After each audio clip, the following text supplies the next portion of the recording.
Welcome to the spiritual download. I'm out here in nature, uh, enjoying the complexity and beauty of nature and kind of outside of civilization for the next couple of days. I had a request from a listener and a friend to talk about why humans don't like change so much, and it's because of the difference between civilization and nature. So civilization, the point of it is order, so that humans can survive. So have you ever noticed that humans love like well-kept lawns? They love everything in order. They love to quantify everything. They like to measure everything. Because if it's nature, it's kind of like it's beautiful in its chaos, right? It's kind of this and that. And you don't know what's going to happen in nature. It could be windy one day and it's very hard to plan. However, with civilization, the point of civilization is that it's easy to plan for because it's maintained by us and our brains that aren't wired for chaos. Our brains are not wired for what's actually true. And what's actually true is by observing the moment, and that the nature of the moment is constant change, right? The moment is never the same moment, right? It's, okay, there's now, and there's now, and then there's now, and those are all different, right? And the nature is that each moment is unique. And not just that it's unique, is that each moment throughout the universe is getting more and more unique and more beautiful and complex and diverse.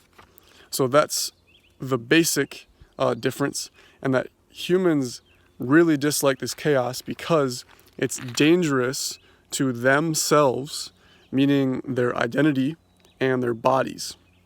So what do you think is actually more scary? The death of your body or the death of your identity?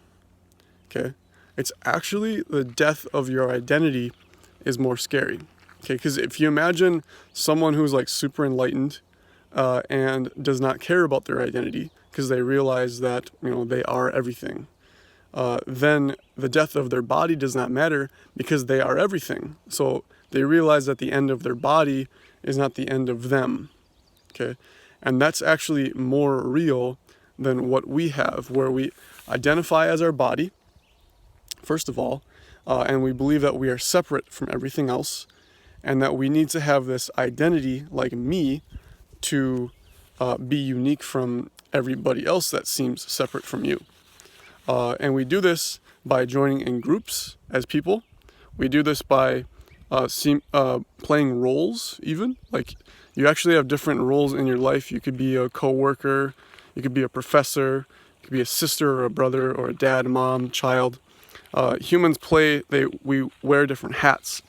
And once we wear a different hat, like if something changes, we really dislike that because it's actually it seems like a death to that identity, which actually again is scarier than actual death to your body, because it's this sense of identity that gives you purpose. Okay, so more important than the death of your body and the life of your body is the life of your identity and your ego, and the sense of me, rather than the actual I am. It's the death of your identity because it gives you meaning, right? Meaning is everything. Meaning and purpose is, even though it's ultimately stories that we tell each other, that we tell one another, it's literally everything that is important to human beings is the story that gives us meaning. So as soon as you lose something that has been meaningful, such as an identity, or even like a pet, right? A death of a pet is difficult because that pet has meant something as an identity, as a personal individual. And that's actually the case with everything, even though these things aren't actually what they seem. So everything is not what it seems to be, because the nature of the universe is that we are constantly sharing with each other what we are. So like if you watch the clouds, They're constantly sharing water molecules with each other, like I mentioned in my last video. Human beings also, our bodies are in constant change. It's weird to identify ourselves as like a 28-year-old like me, because really my body is not 28 years old. Okay, it's actually more like 6 months old because it's constantly changing. So what I was 6 months ago, all of the atoms and the cells of my body has changed. It just seems the same, like my tattoo here. It seems like it has not changed. However, what makes up that tattoo is actually completely different. All of the cells and atoms in it is completely different from 6 months ago.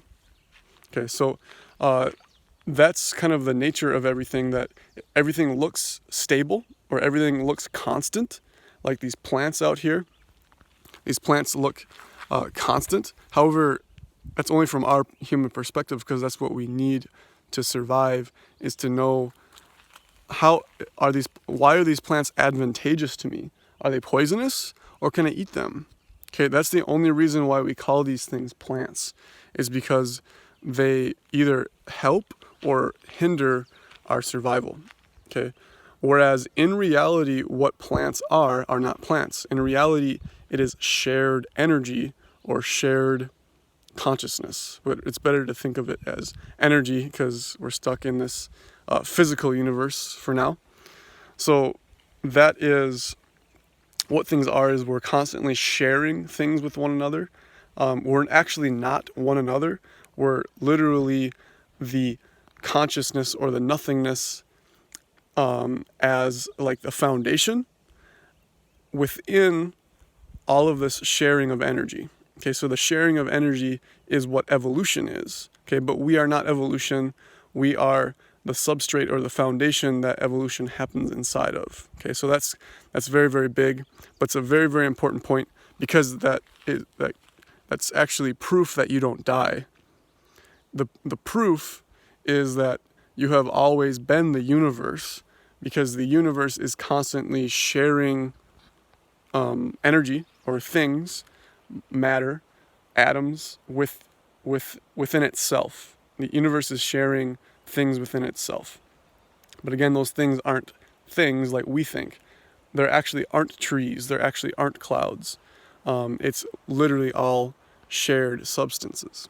Okay, but it's talking about mental stability is the same as order or fear of change. So the mental stability is this belief system that you have of how things actually are, even though really it's kind of like imagination to believe that there are things like trees and clouds and cats and dogs and people.